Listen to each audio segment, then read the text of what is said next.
Hello everyone, എല്ലാവർക്കും edu with me YouTube ചാനലിന്റെ ഏറ്റവും പുതിയ വീഡിയോയിലേക്ക് സ്വാഗതം.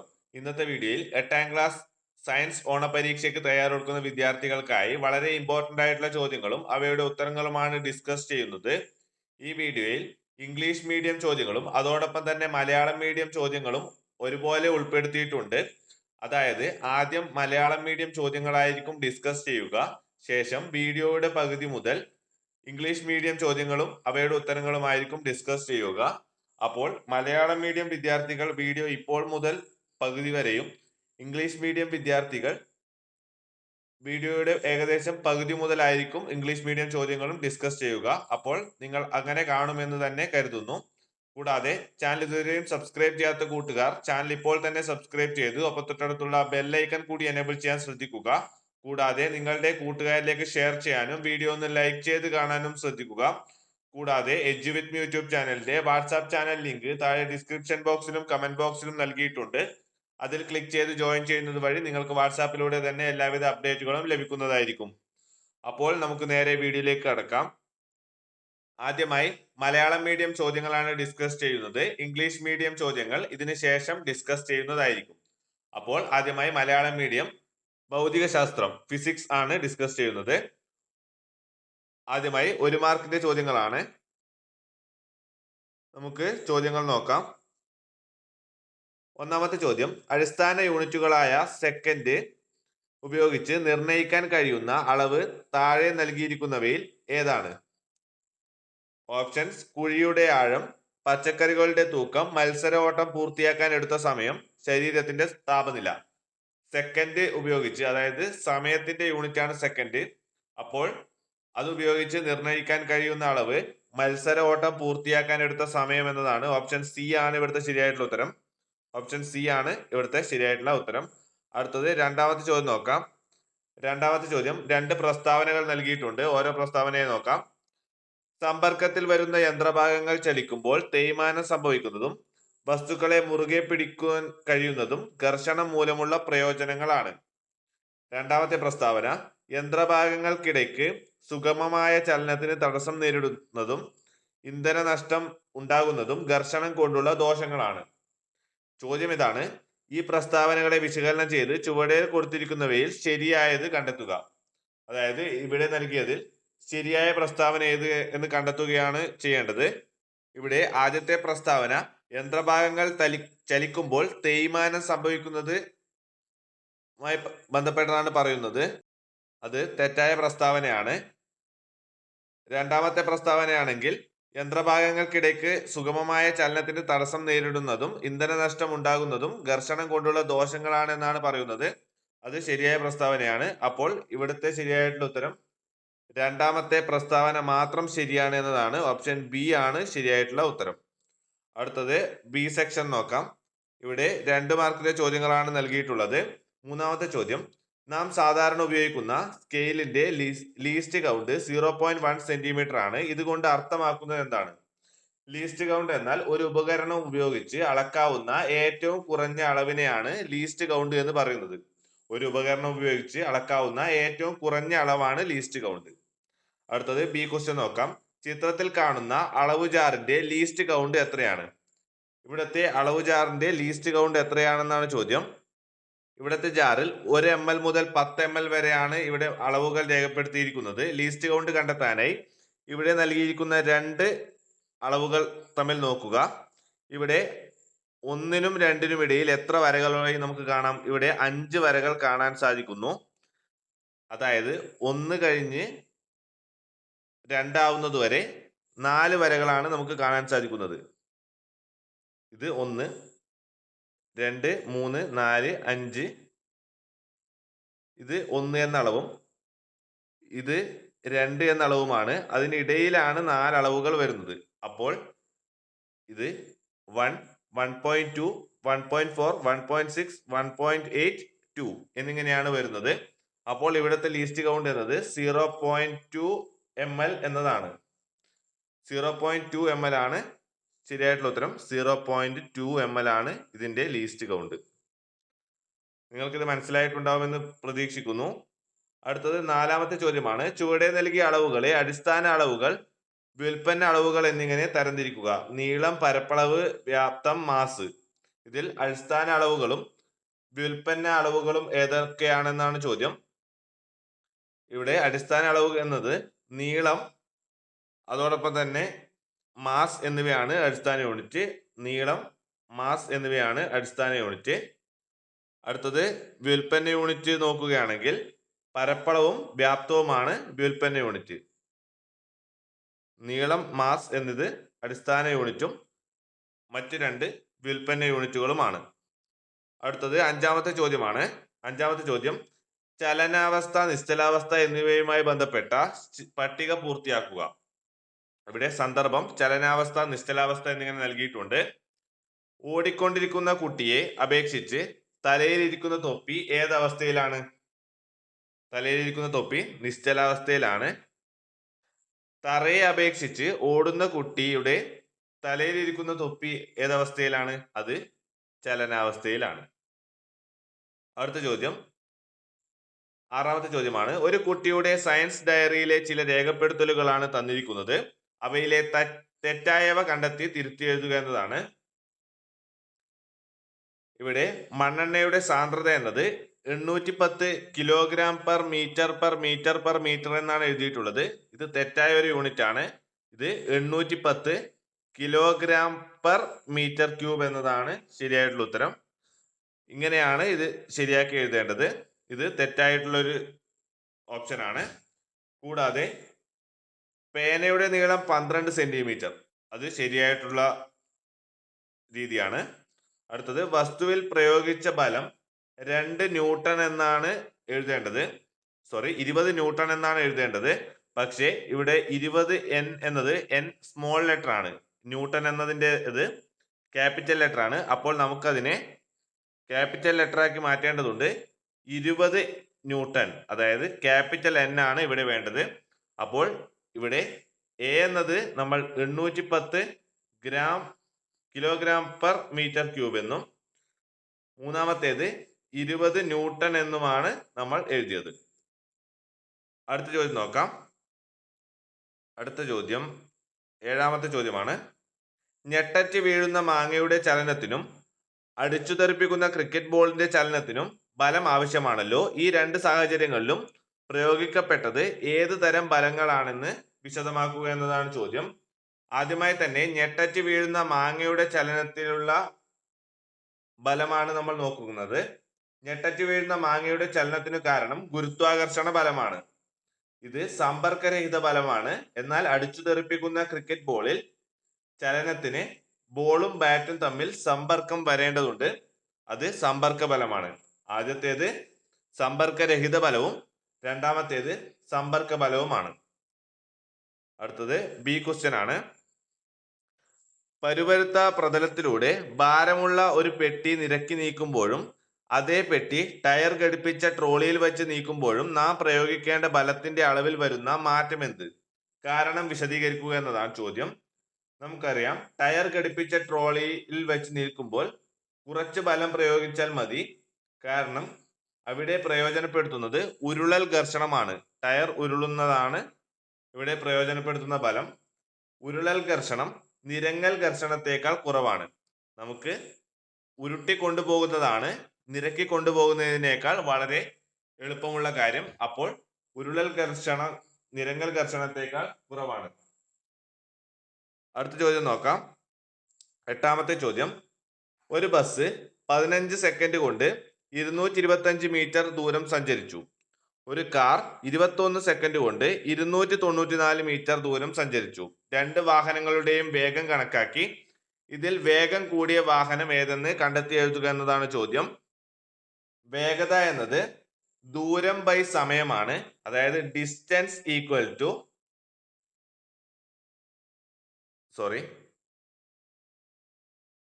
അതായത് speed equal to distance by time ആണ്.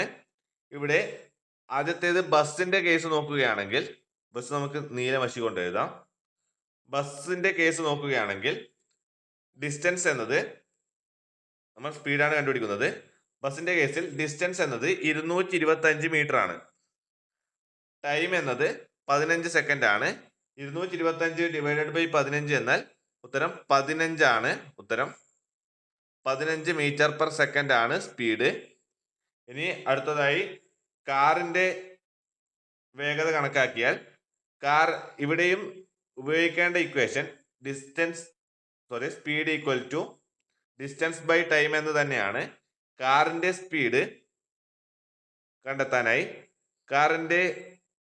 കാർ സഞ്ചരിച്ച ദൂരം 294 ആണ്. സമയം 21 ആണ്. 294 ഡിവൈഡഡ് ബൈ 21 ഉത്തരം 14 മീറ്റർ പെർ സെക്കൻഡ് ആണ്. ഇവിടെ ഒരു ചോദ്യം കൂടി ചോദിച്ചിട്ടുണ്ട്. ഇതിൽ വേഗം കൂടിയ വാഹനം ഏതെന്നാണ്. 15 മീറ്റർ പെർ സെക്കൻഡ് ആണ് ബസിന്റെ വേഗത. കാറിന്റെ വേഗത 14 മീറ്റർ പെർ സെക്കൻഡ് ആണ്. അതിനാൽ 15 മീറ്റർ പെർ സെക്കൻഡ് ഉള്ള ബസ്സിനാണ് കൂടുതൽ വേഗത. ബസ്സാണ് കൂടുതൽ വേഗത്തിൽ സഞ്ചരിക്കുന്നത്. ഈ ചോദ്യം മനസ്സിലായിട്ടുണ്ടാവുമെന്ന് കരുതുന്നു. അടുത്ത ചോദ്യം നോക്കാം. 8ാമത്തെ ചോദ്യം. ഒരു കുട്ടി എയിൽ നിന്നും ബിയിലൂടെ സിയിൽ എത്തുന്നതിന് 9 സെക്കൻഡ് എടുത്തു. എയിൽ നിന്നും ബിയിലൂടെ സിയിൽ എത്തുന്നതിന് 9 സെക്കൻഡ് എടുത്തു. ഒന്നാമത്തെ ചോദ്യമാണ്. ക്വസ്റ്റ്യൻ. കുട്ടിയുടെ വേഗം കണ്ടെത്തുക എന്നതാണ് ചോദ്യം. വേഗം എന്നാൽ നമ്മൾ നേരത്തെ ചോദ്യത്തിൽ പഠിച്ചിട്ടുണ്ട്. Speed equal to distance by time ആണ്. വേഗത ഈക്വൽ ടു ദൂരം ബൈ സമയമാണ്. അപ്പോൾ ഇവിടുത്തെ ദൂരം എന്നാൽ കുട്ടി എയിൽ നിന്നും ബിയിലൂടെ സിയിൽ എത്തുന്നതാണ്. അതായത് ഇവിടെ എയിൽ നിന്ന് ബിയിലേക്ക് എത്താൻ 4, ബിയിൽ നിന്ന് സിയിൽ എത്താൻ 5. അപ്പോൾ ടോട്ടൽ ഇവിടെ 4 + 5 9 മീറ്റർ ആ കുട്ടി സഞ്ചരിച്ചു. അതിനെടുത്ത സമയം എന്നത് 9 സെക്കൻഡ് ആണ്. അപ്പോൾ ദൂരം ബൈ സമയം എന്നത് 9/9 എന്ന് നമുക്ക് കിട്ടി. 9/9 എന്നാൽ 1 ആണ്. അതായത് കുട്ടിയുടെ വേഗം 1 മീറ്റർ പെർ സെക്കൻഡ് ആണ്. 1 മീറ്റർ പെർ സെക്കൻഡ് ആണ് കുട്ടിയുടെ വേഗം. അടുത്തത് 2ാമത്തെ ചോദ്യം നോക്കാം. കുട്ടി സിയിൽ നിന്ന് പുറപ്പെട്ട് ഇരട്ടി വേഗത്തിൽ സഞ്ചരിച്ച് തിരികെ സിയിൽ എത്തിയാൽ ആവശ്യമായ സമയം കണക്കാക്കുക എന്നതാണ് ചോദ്യം. ഇവിടെ കുട്ടി സിയിൽ നിന്ന് പുറപ്പെട്ട് വീണ്ടും സിയിൽ എത്തുകയാണ് ചെയ്യുന്നത്. അപ്പോൾ കുട്ടി ആകെ സഞ്ചരിക്കുന്ന ദൂരം എന്നത് നമുക്ക് ആദ്യം കണക്കാക്കേണ്ടതായിട്ടുണ്ട്. നമ്മൾ നേരത്തെ എഴുതി speed equal to distance by time ആണ്. ഇവിടെ 2ാമത്തേതിൽ ചോദിച്ചിട്ടുള്ളത് ടൈം ആണ്. അതായത് ടൈം ഇപ്പുറത്തേക്ക് വരുമ്പോൾ സ്പീഡ് അടിയിലേക്ക് വരും. അപ്പോൾ T equal to distance by speed, അതായത് സമയം ഈക്വൽ ടു ദൂരം ബൈ സ്പീഡ് എന്നതാണ്, ദൂരം ബൈ വേഗത എന്നതാണ് ഇക്വേഷൻ. അപ്പോൾ നമ്മൾ അത് ഇക്വേഷനിൽ കൊടുക്കുമ്പോൾ സമയം ഈക്വൽ ടു ദൂരം ബൈ വേഗത. ആദ്യം ദൂരം കണ്ടെത്താം. ആദ്യം സിയിൽ നിന്ന് എയിലെത്താൻ 3, ബിയിലെത്താൻ 4, വീണ്ടും സിയിലെത്താൻ വേണ്ടി 5. അപ്പോൾ ടോട്ടൽ ആ കുട്ടി 3 + 4 + 5, അതായത് 3 + 4 7, 7 + 5 12 മീറ്റർ ആണ് സഞ്ചരിച്ച ദൂരം. അടുത്തത് സ്പീഡ് എന്നത് ഇവിടെ പറയുന്നു സിയിൽ നിന്ന് പുറപ്പെട്ട് ഇരട്ടി വേഗത്തിൽ സഞ്ചരിച്ച് തിരികെ സിയിൽ എത്തുകയാണ്. നേരത്തെ സ്പീഡ് 1 മീറ്റർ പെർ സെക്കൻഡ് ആണ്. എന്നാൽ ഇവിടെ 2 മീറ്റർ പെർ സെക്കൻഡ് വേഗത്തിലാണ് പോകുന്നത്. കാരണം 1ന്റെ ഇരട്ടിയാണ് 2. അപ്പോൾ 2 മീറ്റർ പെർ സെക്കൻഡ് വേഗത്തിലാണ് പോകുന്നത്. അപ്പോൾ 12/2 6 സെക്കൻഡ് ആണ് കൂട്ടിയെടുത്ത സമയം. അപ്പോൾ ഈ ചോദ്യവും നിങ്ങൾക്ക് മനസ്സിലായിട്ടുണ്ടാകുമെന്ന് കരുതുന്നു. അടുത്തത് 9ാമത്തെ ചോദ്യം. ഒരു കാറിന്റെ ഓഡോമീറ്ററിൽ 8000 കിലോമീറ്റർ എന്നും സ്പീഡോമീറ്ററിൽ 40 കിലോമീറ്റർ എന്നും കണ്ടു. വാഹനം ഇതുവരെ സഞ്ചരിച്ച ദൂരം എത്രയാണ്? ഒരു വാഹനത്തിന്റെ ഓഡോമീറ്ററിൽ കാണുന്നത് ഇതുവരെ സഞ്ചരിച്ച ദൂരമാണ്. അപ്പോൾ 8000 കിലോമീറ്റർ ആണ് വാഹനം ഇതുവരെ സഞ്ചരിച്ച ദൂരം. ഈ ദൂരത്തെ SI യൂണിറ്റിലേക്ക് മാറ്റി എഴുതുക എന്നതാണ് ചോദ്യം. ദൂരത്തിന്റെ SI യൂണിറ്റ് എന്നാൽ മീറ്റർ ആണ്. ഇവിടെ കിലോമീറ്ററിലാണ് നൽകിയിട്ടുള്ളത്. കിലോമീറ്ററിനെ മീറ്റർ ആക്കാൻ 1000 കൊണ്ട് ഗുണിക്കുകയാണ് ചെയ്യേണ്ടത്. അതായത് 8000 ഗുണിക്കണം 1000, അതായത് 8ന് ശേഷം 6 പൂജ്യങ്ങൾ നമുക്ക് കാണാൻ സാധിക്കും. ഇതാണ് ഇതിന്റെ ഉത്തരം. അടുത്ത ചോദ്യം നോക്കാം. C question. റോഡ് അപകടങ്ങൾ ഒഴിവാക്കാൻ കാൽനടക്കാർ പാലിക്കേണ്ട 2 നിയമങ്ങൾ എഴുതുക. റോഡ് അപകടങ്ങൾ ഒഴിവാക്കാൻ കാൽനട യാത്രക്കാർ പാലിക്കേണ്ട 2 നിയമങ്ങൾ എന്നത് നമുക്ക് വേണമെങ്കിൽ സീബ്ര ലൈനിലൂടെ മാത്രം റോഡ് മുറിച്ച് കടക്കുക, റോഡിന്റെ വലതുവശം ചേർന്ന് നടക്കുക എന്നിങ്ങനെ ഒക്കെ എഴുതാവുന്നതാണ്. വളരെ ഇമ്പോർട്ടന്റ് ആയിട്ടുള്ള ചോദ്യമാണ്. ഈ ചോദ്യം പഠിച്ചു വെക്കാൻ തന്നെ ശ്രദ്ധിക്കുക. റോഡ് അപകടങ്ങൾ ഒഴിവാക്കാൻ കാൽനടക്കാർ ശ്രദ്ധിക്കേണ്ട 2 നിയമങ്ങൾ. അടുത്തത് 10ാമത്തെ ചോദ്യമാണ്. നിശ്ചിത ആകൃതിയില്ലാത്ത ഒരു കല്ലിന്റെ സാന്ദ്രത തന്നിട്ടുണ്ട്. അളവുജാർ, ജലം, നൂൽ ഇവ ഉപയോഗപ്പെടുത്തി ഈ കല്ലിന്റെ മാസ് കണ്ടെത്തുന്നതിന് ഒരു പ്രവർത്തന ക്രമം വിവരിക്കുക. അളവുജാർ, ജലം, നൂൽ എന്നിവ ഉപയോഗപ്പെടുത്തി കല്ലിന്റെ മാസ് കണ്ടെത്തുന്നതിനുള്ള പ്രവർത്തന ക്രമം. ആദ്യമായി തന്നെ നൂൽ ഉപയോഗിച്ച് കല്ലിൽ കെട്ടിയ ശേഷം വെള്ളം നിറച്ച ജാറിൽ കല്ലിനെ മുക്കുക എന്നതാണ്. അതായത് ജാറിൽ കല്ലിനെ ഒരു നൂലിൽ കെട്ടി അതിൽ മുക്കുക. ഇവിടെ ജാറിലെ ജലനിരപ്പിൽ ഉണ്ടായ വ്യത്യാസമാണ് കല്ലിന്റെ വ്യാപ്തം. കല്ലിന്റെ വ്യാപ്തം ലഭ്യമായാൽ മാസ് ഈക്വൽ ടു സാന്ദ്രത ഇൻറ്റു വ്യാപ്തമാണ്. അതിൽ നിന്നും നമുക്ക് മാസ് കണ്ടെത്താം. എന്നിങ്ങനെയാണ് ഈ കല്ലിന്റെ മാസ് കണ്ടെത്തുന്നതിനുള്ള പ്രവർത്തന ക്രമം. അടുത്ത ചോദ്യം നോക്കാം. B question. ഒരേ വലുപ്പമുള്ള 100 പേപ്പറുകളും ഒരു സ്കെയിലും തന്നിട്ടുണ്ട്. ഇവ ഉപയോഗിച്ച് ഒരു പേപ്പറിന്റെ വ്യാപ്തം കണ്ടെത്തുന്നതിനുള്ള പ്രവർത്തന ക്രമം വിവരിക്കുക. ആദ്യമായി പേപ്പറിന്റെ നീളവും വീതിയും അളക്കുക. പേപ്പറിന്റെ നീളവും വീതിയും അളക്കുക. ശേഷം പേപ്പറിന്റെ ഉയരം എന്നത് ആകെ പേപ്പറിന്റെ ഉയരം ബൈ പേപ്പറിന്റെ എണ്ണമാണ്. അതായത് ഇവിടെ 100 പേപ്പർ നമ്മൾ എടുക്കുന്നുണ്ട്. അതൊക്കെ അട്ടിക്ക് വെച്ച് 100 പേപ്പർ ആകെ പേപ്പറിന്റെ ഉയരം ബൈ പേപ്പറുകളുടെ എണ്ണം. അപ്പോൾ നമുക്ക് ഒരു പേപ്പറിന്റെ ഉയരം കിട്ടുന്നതായിരിക്കും. വ്യാപ്തം എന്നാൽ നീളം ഗുണിക്കണം വീതി ഗുണിക്കണം ഉയരമാണ്. അതായത് length into breadth into height ആണ് വ്യാപ്തം. ഇവിടെ നമുക്ക് ആദ്യത്തെ പേപ്പറിൽ നിന്ന് തന്നെ നീളവും വീതിയും ലഭിച്ചു കഴിഞ്ഞു. അതിനുശേഷം നമ്മൾ എല്ലാ പേപ്പറും അട്ടിക്ക് വെച്ച് അതിന്റെ ഹൈറ്റ്, ഒരു പേപ്പറിന്റെ ഹൈറ്റ് കണ്ടെത്തുകയും ചെയ്തു.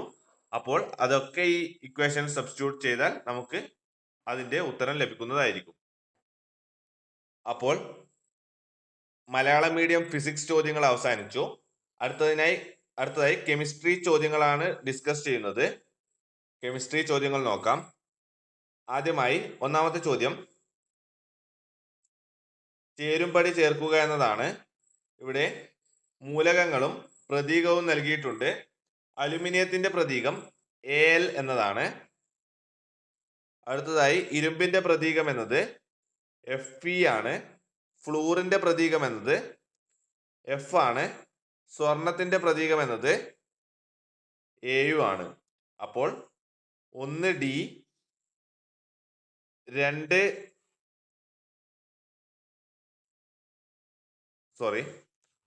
1C 2D 3A 4B എന്ന് വരുന്നത് 2ാമത്തെ ഓപ്ഷനാണ്. അതായത് ബി ഓപ്ഷൻ ആണ് ഇവിടുത്തെ ശരിയായിട്ടുള്ള ഉത്തരം.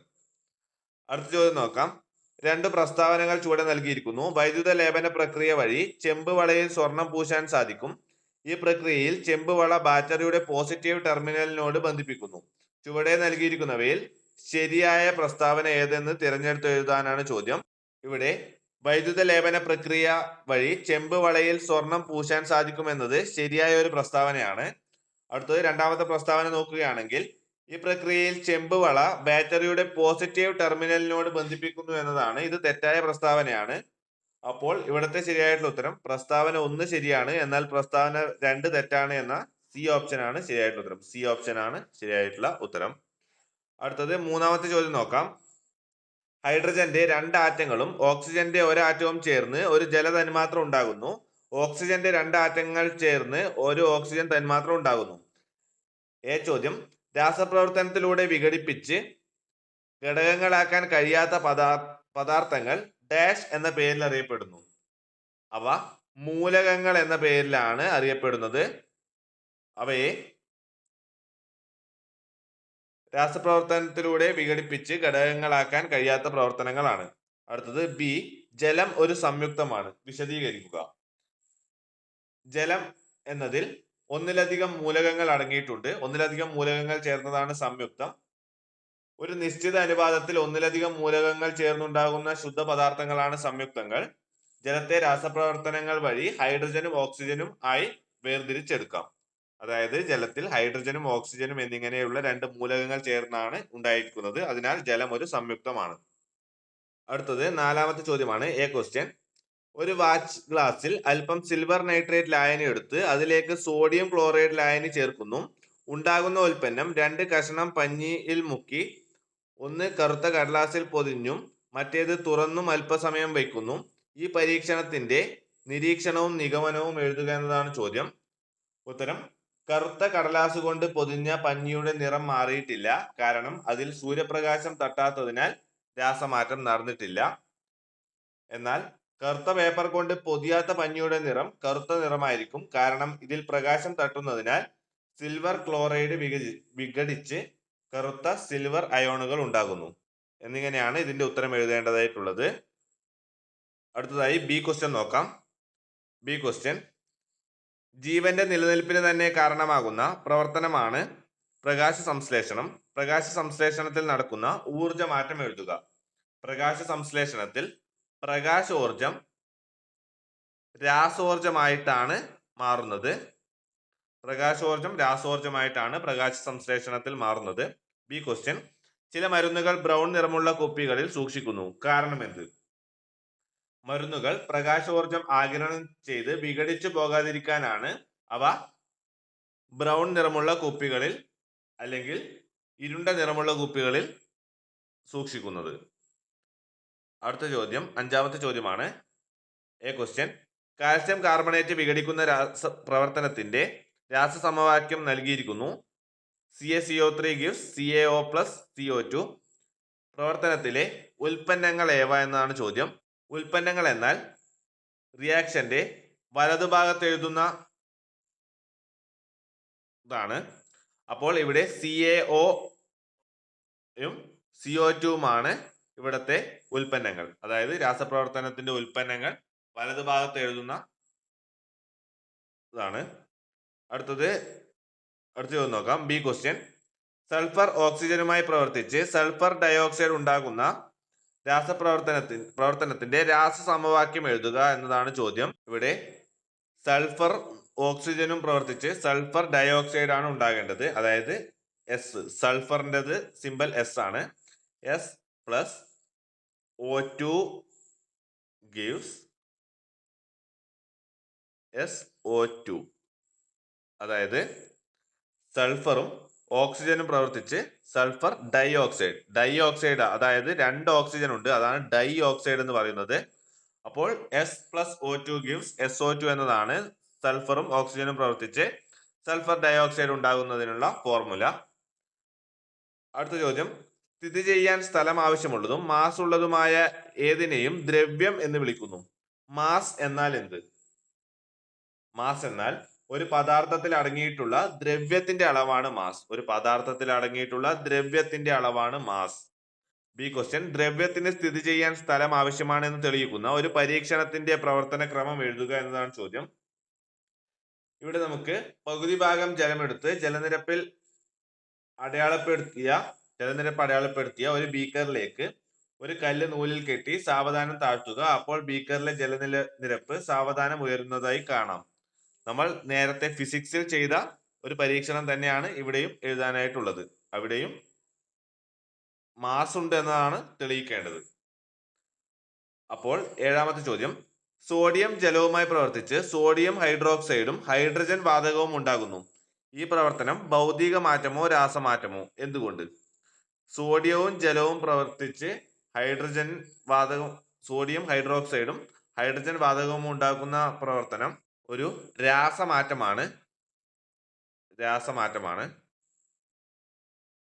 എന്തുകൊണ്ടാണെന്ന് വെച്ചാൽ ഇവിടെ പുതിയ തന്മാത്രകൾ ഉണ്ടാകുന്നു. സ്ഥിരമായ മാറ്റമാണ് ഉണ്ടാകുന്നത്. അതായത് ഇവിടെ പുതിയ രണ്ട് പദാർത്ഥങ്ങൾ ഉണ്ടാകുന്നു. അത് സോഡിയവും ജലവും പ്രവർത്തിച്ച് സോഡിയം ഹൈഡ്രോക്സൈഡും ഹൈഡ്രജൻ വാതകവും ഉണ്ടാകുന്നു. അതിനാൽ ഇത് രാസമാറ്റമാണ്. അടുത്തത് 8ാമത്തെ ചോദ്യം നോക്കാം.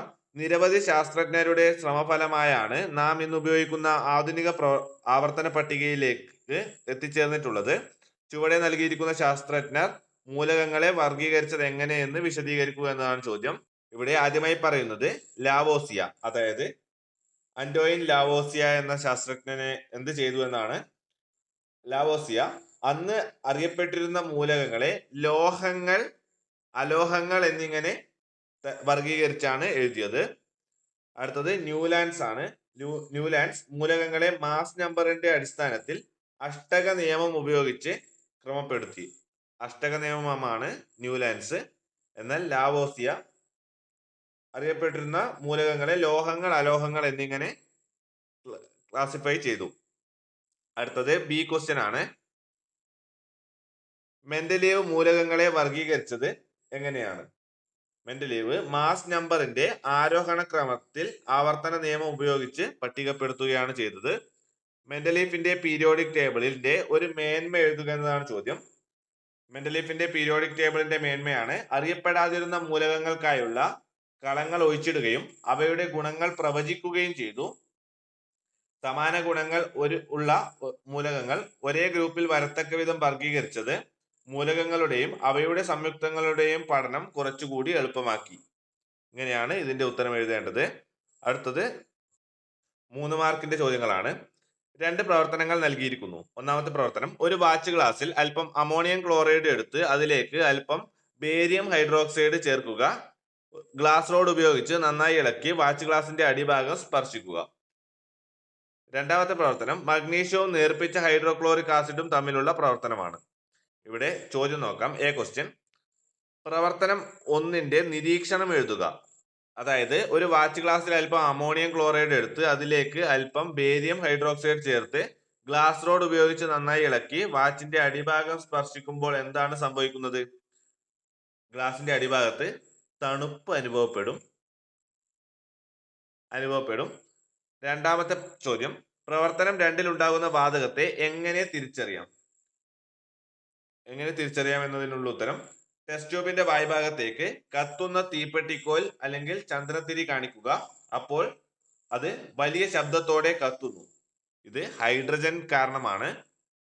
മൂന്നാമത്തെ ചോദ്യം, ഈ 2 രാസപ്രവർത്തനങ്ങളുമായും ബന്ധപ്പെട്ട ഊർജ രൂപം ഏത്? ഉത്തരം താപോർജമാണ്. 2 രാസപ്രവർത്തനത്തിലും താപോർജം നമുക്ക് കാണാൻ സാധിക്കുന്നതാണ്. അടുത്തത് 10ാമത്തെ ചോദ്യം നോക്കാം. സൾഫ്യൂരിക് ആസിഡിന്റെ ഒരു തന്മാത്രയിൽ 2 ഹൈഡ്രജൻ ആറ്റങ്ങളും 1 സൾഫർ ആറ്റവും 4 ഓക്സിജൻ ആറ്റങ്ങളും അടങ്ങിയിരിക്കുന്നു. സൾഫ്യൂരിക് ആസിഡിന്റെ രാസസൂത്രം എഴുതുക എന്നതാണ്. സൾഫ്യൂരിക് ആസിഡിന്റെ രാസസൂത്രം എന്നാൽ H2SO4 ആണ്. H2SO4, അതായത് 2 ഹൈഡ്രജനും 1 സൾഫർ ആറ്റവും 4 ഓക്സിജൻ ആറ്റങ്ങളുമാണ് ഇതിൽ അടങ്ങിയിട്ടുള്ളത്. അടുത്ത ചോദ്യം, സൾഫ്യൂരിക് ആസിഡിന്റെ 4 തന്മാത്രകളിൽ അടങ്ങിയിരിക്കുന്ന ആകെ ആറ്റങ്ങളുടെ എണ്ണം കണ്ടെത്തുക എന്നതാണ് ചോദ്യം. ഇവിടെ സൾഫ്യൂരിക് ആസിഡിന്റെ 4 തന്മാത്രകളിൽ അടങ്ങിയിരിക്കുന്ന ആകെ ആറ്റങ്ങളുടെ എണ്ണമാണ് കണ്ടെത്തേണ്ടത്. അപ്പോൾ 4 H2SO4ൽ അടങ്ങിയിരിക്കുന്ന ആകെ ആറ്റങ്ങളുടെ എണ്ണമാണ് കണ്ടെത്തേണ്ടതായിട്ടുള്ളത്. ആദ്യമായി തന്നെ ഹൈഡ്രജന്റെ 2 ആറ്റങ്ങളാണ് ഉള്ളത്. അപ്പോൾ 4 തന്മാത്രകൾ കൂടിയാവുമ്പോൾ 4 ഗുണിക്കണം 2 8 ഹൈഡ്രജൻ ആറ്റങ്ങളാണ് ഉണ്ടാവുക.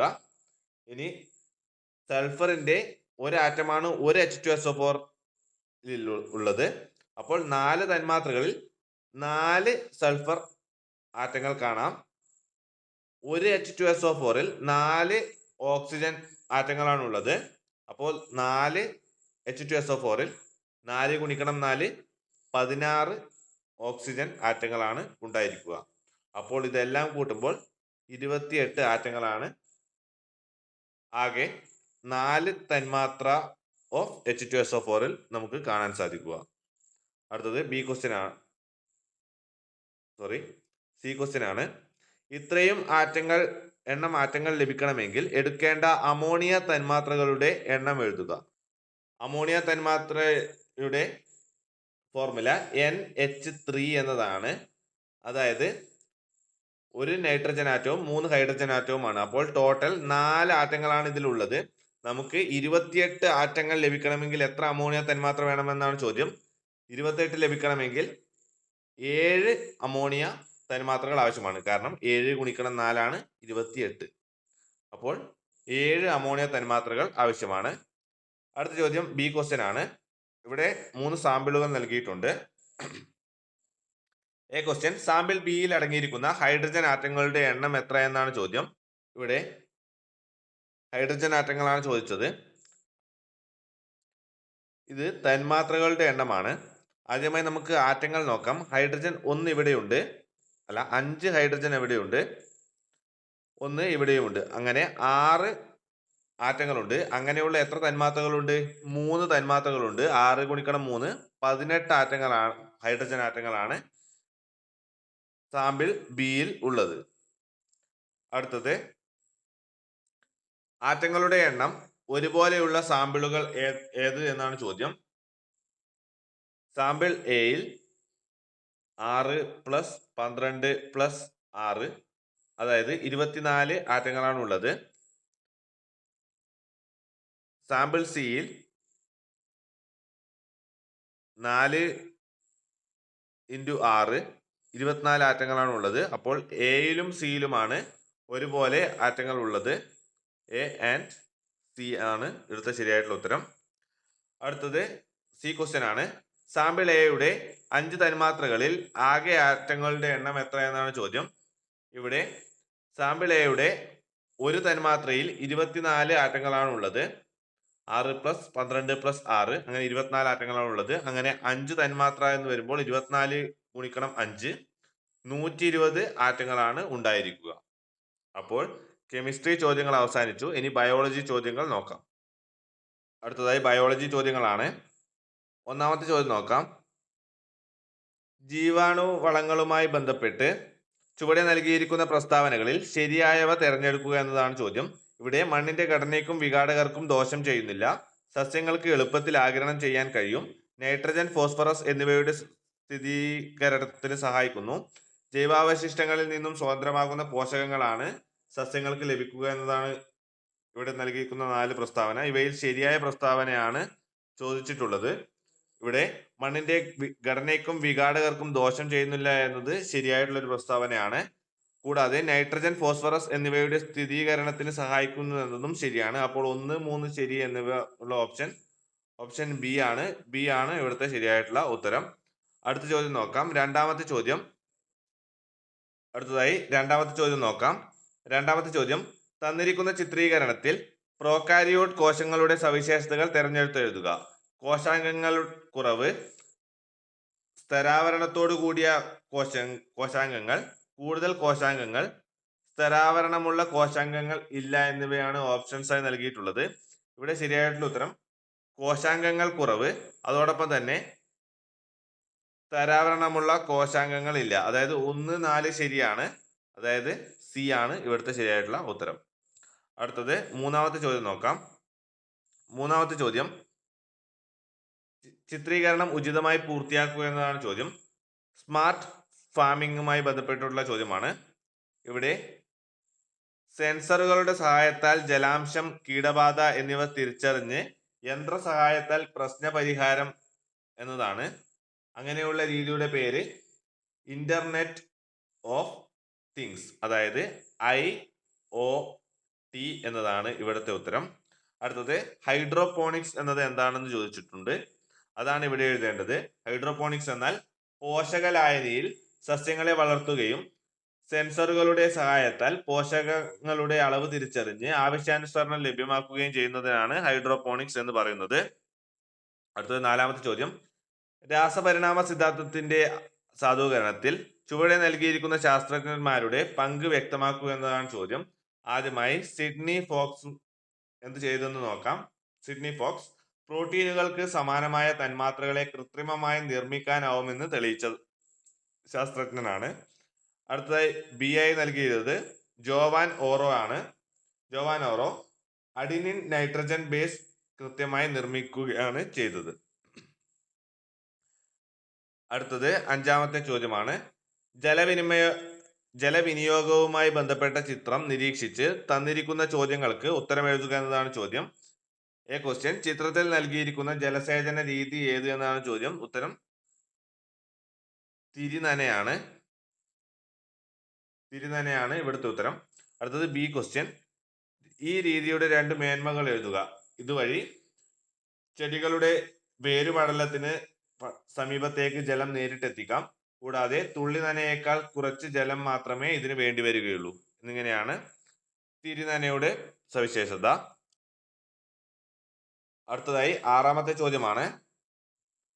6-ാമത്തെ ചോദ്യം, ചിത്രം നിരീക്ഷിച്ച് ചോദ്യങ്ങൾക്ക് ഉത്തരം എഴുതുക എന്നതാണ്. സസ്യപോഷകങ്ങളാണ്. ആദ്യമായി ഇവിടെ നൈട്രജൻ, പൊട്ടാസ്യം, സൾഫർ എന്നിങ്ങനെ നൽകിയിട്ടുണ്ട്. ഇവ മാക്രോ ന്യൂട്രിയൻസ് ആണ്. മാക്രോ ന്യൂട്രിയൻസ് എന്നാണ് ഇവിടെ എഴുതേണ്ടത്.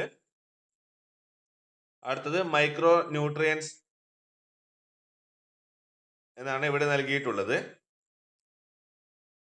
ഇവിടെ മൈക്രോ ന്യൂട്രിയൻസ് എന്നത് barium, boron, zinc, copper, manganese, ഇരുമ്പ്, മോളിബ്ഡിനം, ക്ലോറിൻ, നിക്കൽ എന്നിവയാണ്. ഇതിൽ ഏതെങ്കിലും നിങ്ങൾക്ക് എഴുതാവുന്നതാണ്. മൈക്രോ ന്യൂട്രിയൻസും മാക്രോ ന്യൂട്രിയൻസുമാണ് ചോദിച്ചിട്ടുള്ളത്. കൂടാതെ ഇവിടെ ഒരു ചോദ്യം കൂടി ചോദിച്ചിട്ടുണ്ട്. ഒന്ന് സൂചിപ്പിക്കുന്നത് എന്ത്? അപ്രകാരം അറിയപ്പെടാനുള്ള കാരണം എന്ത്? ഇവിടെ നമ്മൾ മാക്രോ ന്യൂട്രിയൻസ് എന്നാണ് എഴുതിയിട്ടുള്ളത്. അപ്പോൾ അപ്രകാരം അറിയപ്പെടാനുള്ള കാരണം എന്ത് എന്നാണ് ചോദ്യം. അതായത് സസ്യങ്ങൾക്ക് കൂടിയ അളവിൽ ആവശ്യമായ മൂലകങ്ങളാണ് മാക്രോ ന്യൂട്രിയൻസ്. കുറഞ്ഞ അളവിൽ ആവശ്യമുള്ള സാധനങ്ങൾ മൈക്രോ ന്യൂട്രിയൻസ് ആണ്. അതുകൂടി ഒന്ന് പഠിച്ചു വെക്കാൻ ശ്രദ്ധിക്കുക. അടുത്തത് 7-ാമത്തെ ചോദ്യമാണ്. ഭൂമിയിൽ ആദിമകോശം രൂപപ്പെട്ടതിന്റെ ചിത്രീകരണം നൽകിയിരിക്കുന്നു. അതിൽ വിട്ടുപോയ ഭാഗങ്ങളെ ഉചിതമായി പൂരിപ്പിക്കുക. ആദ്യമായി സമുദ്രത്തിൽ ലഘു ജൈവ കണികകളുടെ രൂപീകരണം. അതിനുശേഷം എന്താണ് ഉണ്ടായത്? സങ്കീർണ ജൈവ കണികകളുടെ രൂപീകരണമാണ് ഉണ്ടായത്. അതിനുശേഷം ന്യൂക്ലിക് ആസിഡ് എന്ന സങ്കീർണ തന്മാത്രയും കൊഴുപ്പ് ആവരണവും രൂപപ്പെടുന്നു. അതിനുശേഷം സ്വയം ഇരട്ടിക്കുവാൻ ശേഷിയുള്ള ആദിമകോശം രൂപപ്പെടുന്നു. എന്നിങ്ങനെയാണ് ആദിമകോശം ഭൂമിയിൽ രൂപപ്പെട്ടതിന്റെ ഫ്ലോ ചാർട്ട് തയ്യാറാക്കേണ്ടത്. അടുത്തത് ബി ക്വസ്റ്റ്യൻ നോക്കാം. യൂക്കാരിയോട്ട് കോശത്തിൽ കോശാംഗങ്ങൾ രൂപപ്പെടുന്നതിന്റെ ചിത്രീകരണത്തിൽ എ, ബി എന്നിവ പൂർത്തിയാക്കാനാണ് ചോദ്യം. ഇവിടെ എ എന്നത് എന്താണെന്ന് നമുക്ക് നോക്കാം. എ എന്നത് ചെറുകോശമായ എയറോബിക് ബാക്ടീരിയയെ വിഴുങ്ങുന്നു. അടുത്തത് ബി എന്താണെന്ന് നോക്കാം. ബി എന്നത് പ്രകാശ സംശ്ലേഷണ ബാക്ടീരിയത്തെ ദഹിപ്പിക്കുന്നതിന് പകരം സംരക്ഷണം നൽകുന്നു. ക്രമേണ ഇവ ഹരിതകണമായി മാറുന്നു എന്നതാണ് ഇവിടുത്തെ ഉത്തരം. അടുത്തത് 8-ാമത്തെ ചോദ്യം നോക്കാം. 8-ാമത്തെ ചോദ്യം, വെർട്ടിക്കൽ ഫാമിംഗുമായി ബന്ധപ്പെട്ട് നൽകിയിരിക്കുന്ന ചോദ്യങ്ങൾക്ക് ഉത്തരം എഴുതുക എന്നതാണ്. എ ക്വസ്റ്റ്യൻ, ഈ സംവിധാനം ജലവിനിയോഗം കുറയ്ക്കാൻ സഹായിക്കുന്നത് എങ്ങനെ? ഇത് മുകളിലെ പാളിയിൽ നിന്ന് താഴെയുള്ളവയിലേക്ക് വെള്ളം വീഴുന്നതിനാൽ പല സസ്യങ്ങളും ഒരേ വെള്ളം വീണ്ടും ഉപയോഗിക്കുന്നു. ഇത് വെള്ളം ലാഭിക്കുന്നു. കൂടാതെ ഹൈഡ്രോപോണിക്സ്, എയറോപോണിക്സ് സാധ്യതയിൽ ഇവ പ്രയോജനപ്പെടുത്താനും സാധിക്കും. അടുത്തത് ബി ക്വസ്റ്റ്യൻ, ഈ കൃഷി രീതിയിലൂടെ സ്ഥലപരിമിതി മറികടക്കുന്നത് എങ്ങനെ? ചെറിയ സ്ഥലത്ത് കൂടുതൽ വിളകൾ വളർത്താൻ കഴിയുന്ന തരത്തിൽ മുകളിലേക്ക് ചെടികൾ വളർത്താൻ വെർട്ടിക്കൽ ഫാമിംഗിൽ ഷെൽഫുകളോ അടുക്കി വെച്ച പാളികളോ ഉപയോഗിക്കുന്നു. പരിമിതമായ സ്ഥല സൗകര്യമുള്ള നഗരപ്രദേശങ്ങളിൽ പോലും ഇത് പ്രാവർത്തികമാക്കാം. കൃത്യമായ വെളിച്ചവും മഴയും വെയിലിനെയും പ്രതിരോധിക്കുന്ന മറ തുടങ്ങിയ അനുബന്ധ സംവിധാനങ്ങൾ നമുക്ക് ഉപയോഗിക്കാനും സാധിക്കും. അടുത്തത് ബി ചോദ്യം നോക്കാം. വളങ്ങൾ മേന്മകളും പരിമിതികളും എന്ന വിഷയവുമായി ബന്ധപ്പെട്ട് സെമിനാറിൽ നാനോ വളങ്ങളാണ് കൃഷിക്ക് ഏറ്റവും അനുയോജ്യമെന്ന് അഭിപ്രായപ്പെട്ടു. എ ക്വസ്റ്റ്യൻ, നാനോ വളങ്ങളുടെ 2 മേന്മകൾ എഴുതുക എന്നതാണ് ചോദ്യം. നാനോ വളങ്ങളുടെ 2 മേന്മകളാണ്. സസ്യങ്ങൾക്ക് എളുപ്പത്തിൽ ആഗിരണം ചെയ്യാൻ കഴിയും. കൂടാതെ മറ്റു വളങ്ങളെ അപേക്ഷിച്ച് വളരെ ചുരുങ്ങിയ അളവിൽ അത് മതിയാകും. ബി ക്വസ്റ്റ്യൻ, കൃത്രിമ വളങ്ങളുടെ അമിതോപയോഗം ഒഴിവാക്കേണ്ടതുണ്ടോ? എന്തുകൊണ്ട്? കൃത്രിമ വളങ്ങളുടെ അമിതോപയോഗം ഒഴിവാക്കേണ്ടതുണ്ട്. കാരണം അമിതമായ വളപ്രയോഗം മണ്ണിന്റെ ഘടനയ്ക്കും വിഘാടകർക്കും ദോഷം ചെയ്യും. കൂടാതെ ദൂരവ്യാപകമായ പാരിസ്ഥിതിക പ്രത്യാഘാതങ്ങൾ നേരിടേണ്ടിയും വരും. അടുത്തത് ഒമ്പതാമത്തെ ചോദ്യം നോക്കാം. ഒമ്പതാമത്തെ ചോദ്യം, ചിത്രീകരണം നിരീക്ഷിച്ച് ചോദ്യങ്ങൾക്ക് ഉത്തരം എഴുതുക എന്നതാണ്. എ ക്വസ്റ്റ്യൻ, പരീക്ഷണത്തിലൂടെ സാധൂകരിക്കുന്ന പരിണാമ സിദ്ധാന്തം ഏത്? ഇത് രാസപരിണാമ സിദ്ധാന്തത്തിന്റെ പരീക്ഷണമാണ് ഇവിടെ സൂചിപ്പിക്കുന്നത്. ബി ക്വസ്റ്റ്യൻ, പരീക്ഷണ സംവിധാനത്തിൽ എക്സ് സൂചിപ്പിക്കുന്ന ഊർജ സ്രോതസ്സിനെയും വൈ സൂചിപ്പിക്കുന്ന ഉൽപ്പന്നത്തെയും എഴുതുക എന്നതാണ് ചോദ്യം. ഇവിടെ എക്സ് എന്നത് വൈദ്യുതി സ്പാർക്ക് ആണ്, വൈ എന്നത് അമിനോ ആസിഡ് ആണ്. അടുത്തത് സി ക്വസ്റ്റ്യൻ നോക്കാം. എക്സിന് സമാനമായി ആദിമഭൂമിയിൽ നിലനിന്നിരുന്ന സാഹചര്യങ്ങൾ എന്തെല്ലാം? അത് സൂര്യപ്രകാശം, ഇടിമിന്നൽ, അൾട്രാവയലറ്റ് കിരണങ്ങൾ, അഗ്നിപർവ്വത സ്ഫോടനങ്ങൾ എന്നിവയാണ്. അടുത്തതായി പത്താമത്തെ ചോദ്യം നോക്കാം. പത്താമത്തെ ചോദ്യം, പ്രസ്താവന വിലയിരുത്തി തന്നിരിക്കുന്ന ചോദ്യങ്ങൾക്ക് ഉത്തരം എഴുതുക എന്നതാണ്. GM വിളകളുടെ കടന്നുവരവ് നാടൻ ഇനങ്ങൾക്ക് ഭീഷണിയായേക്കാം. എ ക്വസ്റ്റ്യൻ, GM വിളകൾ വികസിപ്പിക്കുന്നത് എങ്ങനെ? GM വിളകൾ ജനിതക എഞ്ചിനീയറിംഗ് വഴി ജനിതക ഘടനയിൽ ജനിതക മാറ്റം വരുത്തിയ വിളകളാണ്.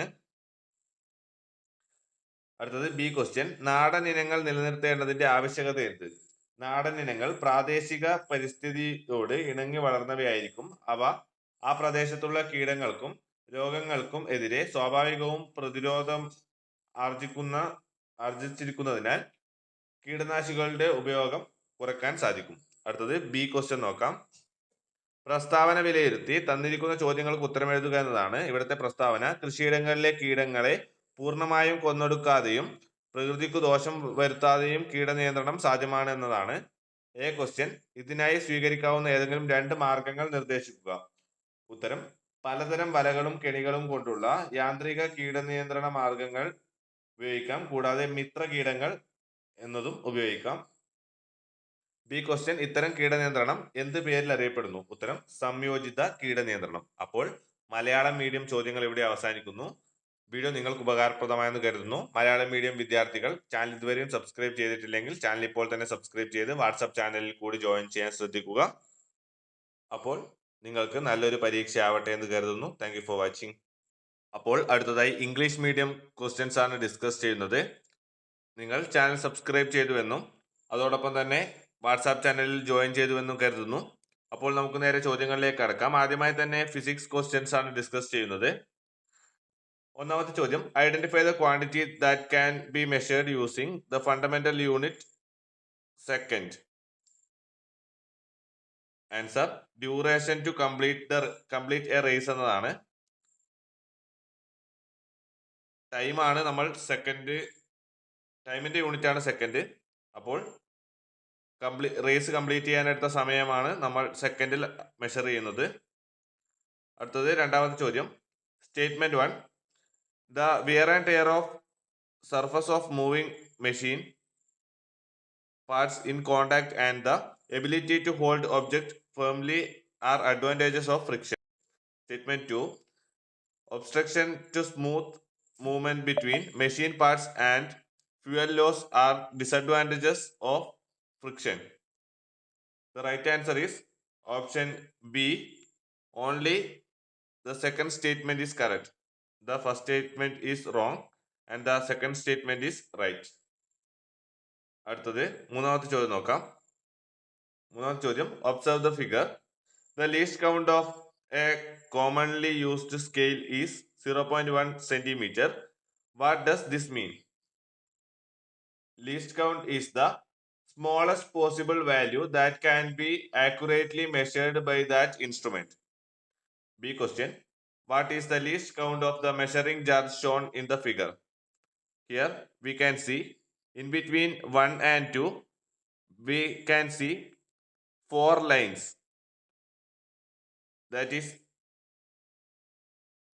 That signifies the least count of the measuring jar is 0.2 milliliter. Next question, classify the following quantities into fundamental quantities and derived quantities. Fundamental quantities are length and mass,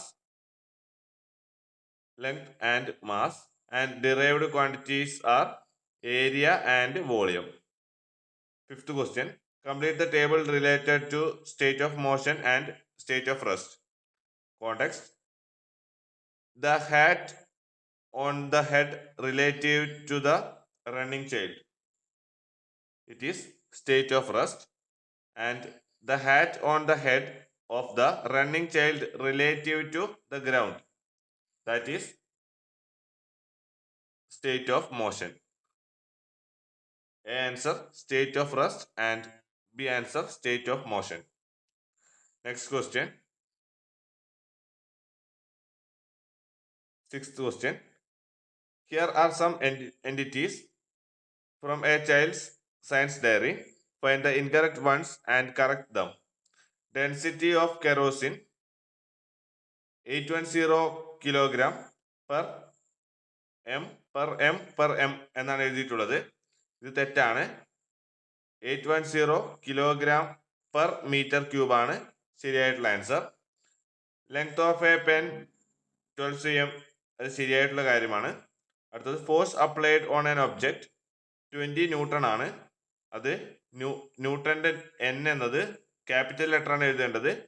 20 capital N എന്നാണ് ശരിയാക്കി എഴുതേണ്ടത്. Mass of sugar 2 kilogram, അത് ശരിയായിട്ടുള്ള ഒരു കാര്യമാണ്. അപ്പോൾ A and C ആണ് ഇവിടെ നമ്മൾ ശരിയാക്കി എഴുതേണ്ടതായിട്ടുള്ളത്.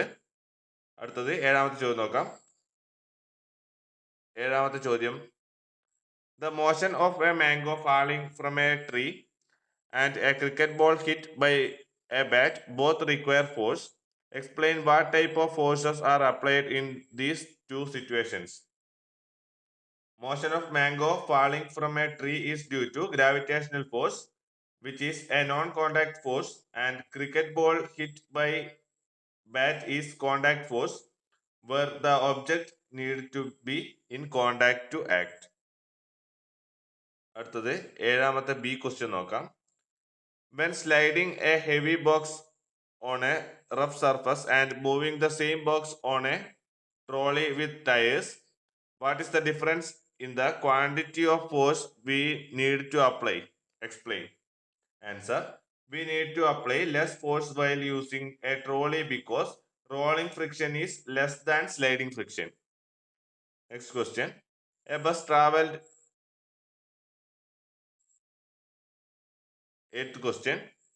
A bus traveled a distance 225 meter in 15 seconds. A car traveled a distance 294 meter in 21 seconds. Calculate the speed of both vehicles and find out which vehicle has a higher speed. We know that the speed equal to distance by time. In the case of bus, the distance is 225 meter and the time is 15 seconds. That is 225 by 15 equal to 15 meter per second is the speed of bus. And in case of car, in case of bus, 15 meter per second is the speed. And in case of car, the distance is 294 meter and the time is 21 seconds. That is, the speed of car is 14 meter per second, which implies the bus has higher speed compared to car. So, speed of bus is higher than speed of car. Next question. A child took 9 seconds to reach C from A via B. First question. What is the child's speed? Here also speed equal to distance by time. Here the distance is 4 meter and 5 meter. That is 9 meter. The time taken by the child is 9 seconds. That is equal to 1 meter per second is the speed of child. And B question. Find out the time taken by the child to reach C, reach back C, starting from C with double speed. Here the speed is 1 meter per second. Then the speed increases, that is doubles. So the speed is 2 meter per second, and the total distance is 3 meter plus 4 meter plus 5 meter, that is 12 meter. Here we want to find the time, that is time equal to distance by speed, time equal to distance by speed. So the total distance is 12 meter, and the speed is, here the speed is 1 meter per second, but in B question the speed doubles, so it is 2 meter per second, that is equal to 6 seconds. That is the time taken for the child to reach back C starting from C with double speed. Next question, ninth question. A car's odometer showed 8,000 kilometer and the speedometer showed 40 kilometer per hour. What is the total distance the vehicle has traveled so far? That is the kilometer that odometer shows, that is 8,000 kilometer. Convert this distance to SI unit. SI unit of distance is meter. So we want to convert 8,000 kilometer to meter. That is 8,000 into 1000. That is equal to 8 and 6 zeros. Next question, C question. Write any two rules which have to be obeyed by the pedestrians to avoid road accidents. Answer: walking on right side of road, and road cross through zebra lines. These are the important rules for pedestrians. Next question, 10th question. The density of an irregularly shaped stone is given. Describe a procedure to find the mass of this stone using a measuring jar, water and thread. So the experiment setup are: tie the stone with the thread and immerse it in the filled water filled jar, and increase in water level indicates the volume of stone. After finding the volume, we can use the equation mass equal to density into volume. അതായത് ആദ്യം തന്നെ ഒരു ജാറിൽ കല്ലിനെ ഒരു നൂലിൽ കെട്ടി താഴ്ത്തുക. അതിൽ കുറച്ച് വെള്ളമുണ്ടായിരിക്കും, പക്ഷേ കല്ല് താഴ്ത്തുമ്പോൾ ജാറിലെ വെള്ളം ഉയരുന്നതായി നമുക്ക് കാണാം. അപ്പോൾ അവിടുന്ന് നമുക്ക് വോളിയം കിട്ടും. അപ്പോൾ മാസ് കണ്ടെത്താൻ ഡെൻസിറ്റി ഇൻറ്റു വോളിയം ആണ്. ഡെൻസിറ്റി നമുക്ക് അറിയാവുന്നതാണ്, and mass density into volume ആണ്. Next question. You are given a scale and 100 papers of the same size. Describe a procedure to find the volume of one paper using these. So first we measure the length and breadth of a single paper. There is total 100 paper. Measure the total height of the paper, and then we can find that the height of a single paper is equal to total paper divided by total paper height divided by number of paper. That is equal to height of one single paper. After that, the volume is equal to length into breadth into height. Already we know the length and breadth, and we also know the height. that the products given to the volume of the one single paper. അടുത്തത് chemistry ചോദ്യങ്ങളാണ്. നമുക്ക് chemistry ചോദ്യങ്ങൾ ഓരോന്നായി നോക്കാം. ആദ്യത്തെ ചോദ്യം, match the following. എലമെന്റും സിമ്പലും തമ്മിൽ match ചെയ്യാനാണ്. അലുമിനിയത്തിന്റെ സിമ്പൽ AL ആണ്, അതായത് 1 C ആണ്. അയണിന്റെ സിമ്പൽ Fe ആണ്, 2 D ആണ്. അടുത്തത് മൂന്നാമതായി ഫ്ലൂറിന്റെ സിമ്പൽ F ആണ്, മൂന്നാമത്തേത് A ആണ്. ഗോൾഡിന്റെ സിമ്പൽ AU ആണ്, അതായത് 4B ആണ്. 1 C 2 D 3 B 3 A 4 B എന്ന് വരുന്നത് ഓപ്ഷൻ ബി ആണ്. ബി ആണ് നമ്മുടെ ശരിയായിട്ടുള്ള ഉത്തരം. അടുത്ത ചോദ്യം നോക്കാം. Question, two statements are given below. First, gold can be coated on a copper bangle by the process of electroplating, and the second one, in this process the copper bangle is connected to the positive terminal of the battery. Question is, choose the correct one from the options given below. The right answer is option C, that is statement 1 is correct, however statement 2 is incorrect. That is statement 1 is correct and statement 2 is incorrect. Next question, 2-mark questions.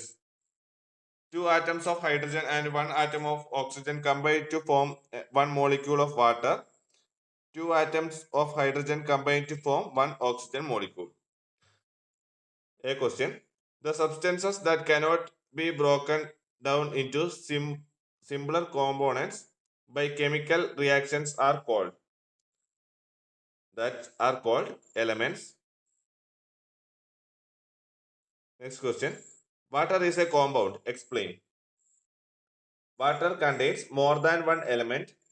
Compounds are pure substances formed by the combination of two atoms in a fixed ratio. Water can be dissociated into hydrogen and oxygen, so it is a compound. And next question, fourth question, take some silver nitrate sodium solution in a watch glass and add sodium chloride solution to it. Dip 2 pieces of cotton in the product formed. Wrap one in black paper and leave the other open for some time. Write the observations and conclusions of this experiment. Answer, the cotton wrapped with black paper did not change color because no light fell on it, so no chemical change occurred. But in cotton not wrapped with black paper will turn black. This is because when light falls on it, silver chloride decomposes to form black silver ions. Next question, 8th question. Photosynthesis is a process essential for existence of life. Write the energy change that occurs in photosynthesis. Energy change that occurs in photosynthesis is light energy to chemical energy. Next, B question. Certain medicines are stored in brown colored bottles. Give reasons. Answer, medicines are stored in brown bottles to prevent them from absorbing light energy. This avoids their decomposition and protects them from undergoing chemical changes. Next, 5th question. The chemical equation for the decomposition of calcium carbonate is given. CaCO3 gives CaO plus CO2. What are the products in this reaction? Products are the components that write in the right side, that is CaO and CO2. That are the products of the reaction. B question, write the chemical equation for the reaction of sulfur with oxygen to form sulfur dioxide. That is S, that is sulfur, plus O2 that is oxygen, gives SO2, that is sulfur plus oxygen gives sulfur dioxide. S plus O2 gives SO2. That is the reaction that formed sulfur dioxide. Next question, sixth question. Anything that occupies space has mass is called matter. What is mass? Mass of a substance is the measure of quantity matter contained in it. B question. Write the procedure of an experiment to prove that matter occupies space. The experiment is: take a beaker filled halfway with water and mark the water level. Tie a stone with a thread and slowly lower it into the beaker. Observe that the water level rises gradually. നമ്മൾ ഇതേ experiment നേരത്തെയും ചെയ്തിട്ടുണ്ടായിരുന്നു ഫിസിക്സിൽ. അത് തന്നെയാണ് ഇവിടെയും എഴുതേണ്ടതായിട്ടുള്ളത്. അതായത് മാറ്ററിനെ occupy ചെയ്യാൻ space ആവശ്യമാണെന്നാണ് നമ്മൾ പ്രൂവ് ചെയ്തത്. അടുത്ത ചോദ്യം.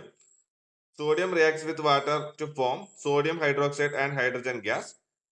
Is this a physical change or a chemical change? Why? This is a chemical change because new molecules are formed, the chemical composition changes us, and the change is permanent. That not reversible. So it is a chemical change. Next question. Eighth question. The modern periodic table that we use today is the result of the efforts of many scientists. Explain the classification of elements done by the following scientists. First, Lavoisier. Antoine Lavoisier classified the then known elements into metals and non-metals. Next, Newlands. Newlands are classified. The elements were arranged on the basis of mass number using law of octaves.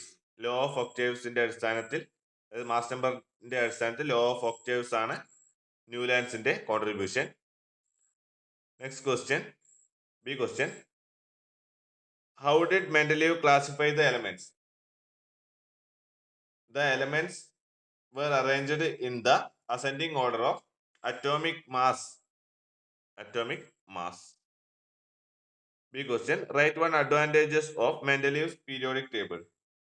The advantages of Mendeleev periodic table are: the blank spaces were left for elements to be discovered and their properties were predicted, and elements with similar properties were grouped together to simplify the study of elements and their compounds. Next, ninth question. Two activities are given.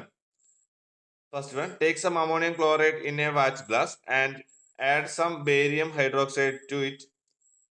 Stir well with a glass rod. Touch the bottom of the watch glass. Next one, reaction between magnesium and diluted hydrochloric acid. First question, write the observation of activity 1. The observation of activity 1 is cold is felt. അതായത് തണുപ്പ് അനുഭവപ്പെടുന്നതായിരിക്കും. അടുത്തത് B question. How can the gas produced in the reaction to be identified?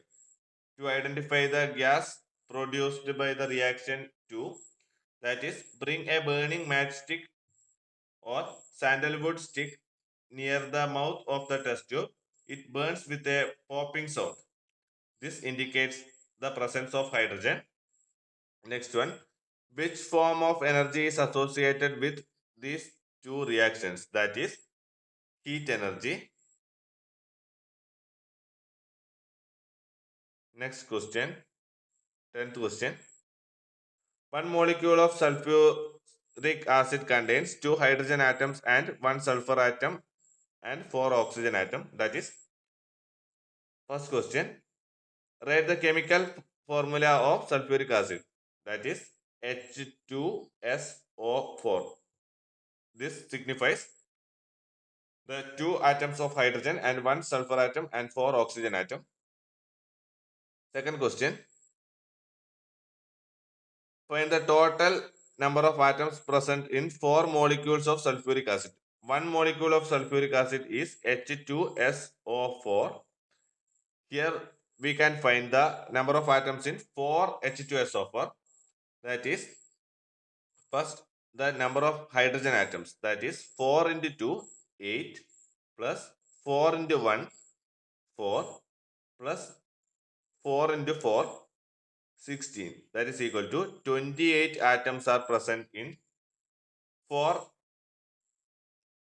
molecules of sulfuric acid. Next question, C question. How many ammonia molecules are required to obtain the same number of atoms in the above case? In the above case, there are 28 atoms. The formula of ammonia, that is NH3, that is 3 hydrogen atoms and 1 nitrogen atom, that is equal to 4 atoms are there in ammonia, 1 ammonia molecule. We have to find how many number of molecules required to obtain 28 atoms that include in ammonia molecule. That is 28 by 4, that is 7 ammonia atoms are required to obtain the same number of atoms in the above case. That is, answer is 7. That is 7 NH3 contained 28 atoms. Next question. അങ്ങനെ കെമിസ്ട്രിയിലെ എല്ലാ ചോദ്യങ്ങളും നമ്മൾ ചെയ്തിരിക്കുകയാണ്. അടുത്തതായി biology ചോദ്യങ്ങളാണ്. Biology ചോദ്യങ്ങൾ നോക്കാം. First question, choose the correct one from the following statements regarding biofertilizers. First one, do not harm either the texture of the soil or decomposers. Second one, can be easily absorbed by the plants. Third one, helps in the fixation of nitrogen and phosphorus. And fourth one is, plants get nutrients released from bioresidues.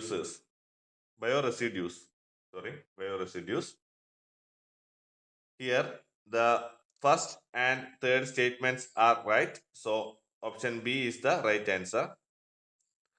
Next question, second question, characteristics of prokaryotic cell are given in the box. Choose the correct option given below. Few cell organelles, membrane bound cell organelles present, many cell organelles, membrane bound cell organelles absent. The right answer is option C, that is 1 and 4 correct. Few cell organelles and membrane bound cell organelles absent. The next question, third question, complete the illustration appropriately. Smart farming, here hydroponics എന്ന് എഴുതിയിട്ടുണ്ട്.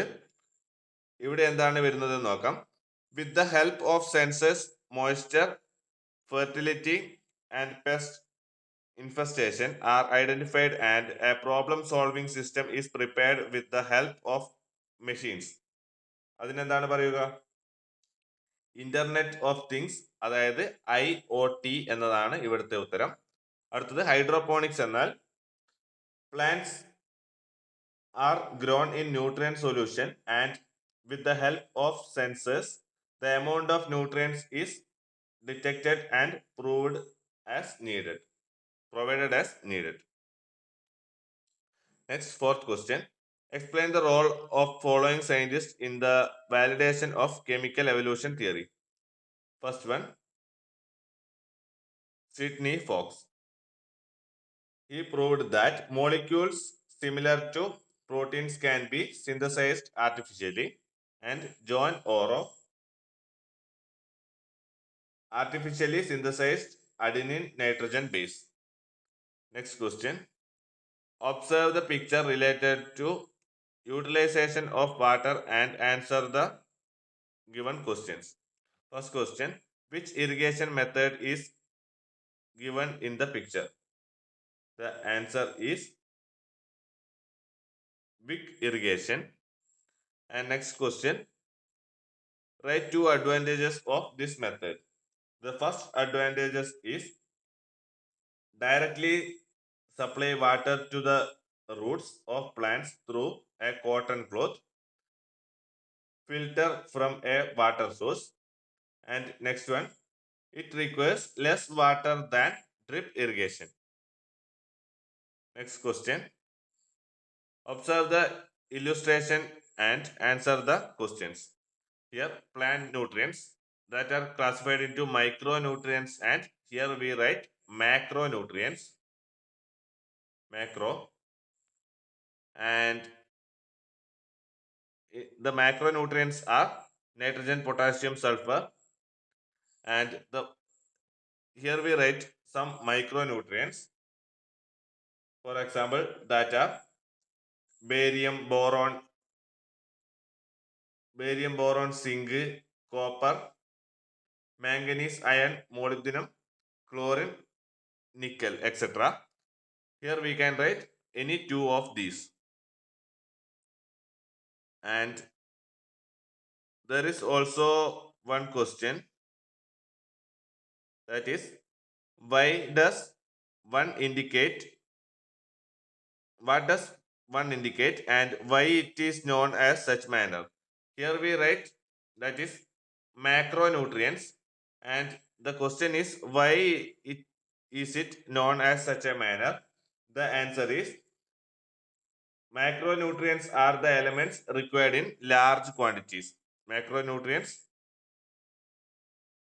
that elements required in large quantities. Next question, seventh question. Illustration of the formation of primitive cell on Earth is given. Fill in the blanks suitably. Formation of simple biomolecules in ocean. And the second step is formation of complex biomolecules. And the third step is a complex molecule nucleic acid and lipid stress forms. And the fourth one is primitive cell capable of self-replication. B question. Identify A and B illustrated in the formation of cell organelles in eukaryotic cell. The A answer is engulfing a small aerobic bacterium, and the B answer is, here we can write, instead of digesting the photosynthetic bacterium, it provides protection. Gradually it transforms into chloroplast. This is the answer. And next, eighth question. A question. Answer the given questions regarding vertical farming. First question. How does this system help to reduce water utilization? Answer. Water drips from the top layer to the lower ones. So the same water is reused by many plants, saving water. It utilizes the possibilities of hydroponics and aeroponics. And the second question, how does this farming method overcome space constraints? Crops are grown in vertically stacked layers above each other, helps to save space. It can be done even in urban areas with limited space by incorporating artificial lighting and protective structures to shield crop from rain and sunlight. Next question, B question. In a seminar on the topic fertilizers, advantages and limitations, it was suggested that nano fertilizers are most suitable for agriculture. A question, write two advantages of nano fertilizers. The advantages of nano fertilizers are easily absorbed by the plants and required in very small quantities compared to other fertilizers. And the B question is it necessary to avoid excessive use of artificial fertilizers? why? The answer, yes. Excess use of artificial fertilizers is harmful to soil texture and decomposes, destroy soil composition. They create far-reaching bad effect on the environment. The ninth question. Observe the illustration and answer the questions. First question A. Which theory of evolution is validated this experiment? The answer is chemical evolution theory. B question. Write the energy source indicated as X and the produced product indicated as Y in the experimental setup. Here, the X indicates electric spark and the Y indicates amino acids. C question. What are the situations existed on the primitive earth similar to X? The answer is lightning and thunder, sunlight, ultraviolet rays, volcanic eruptions. Next question. 10th question. Evaluate the statement and answer the questions given. The statement is the introduction of GM crops may pose a threat to lost varieties. A question, how are GM crops developed? The answer, altering its genetic constitution through genetic engineering. B question, why is it necessary to maintain local varieties? Answer, naturally well suited to the local environment since they have inherent resistance to pests and diseases. The use of pesticides can be minimized. The management cost is low. We can develop new high quality varieties only from local varieties. Survive the challenges of adverse climate conditions by supporting local pollinators and beneficial insects. They help maintaining ecological balance. Next, B question. Evaluate the statement and answer the given questions. The statement is pest control is possible without killing all the pests in agricultural fields and causing no harm to nature. A question suggests any two methods that can be adopted for this. First one, net traps or utilizing friendly pests, use of resistant varieties of seed for farming and reduce the use of pesticides. Next question, name this type of pest control. This type of pest control is known as integrated pest management. So, അങ്ങനെ നമ്മൾ എല്ലാ ചോദ്യങ്ങളും discuss ചെയ്ത് കഴിഞ്ഞിരിക്കുകയാണ്. Video നിങ്ങൾക്ക് ഉപകാരപ്രദമായെന്ന് കരുതുന്നു. ഉപകാരപ്രദമായാൽ ചാനൽ മറക്കാതെ സബ്സ്ക്രൈബ് ചെയ്ത് ബെല്ലൈക്കൺ കൂടി എനേബിൾ ചെയ്യൂ. Thank you for watching. By.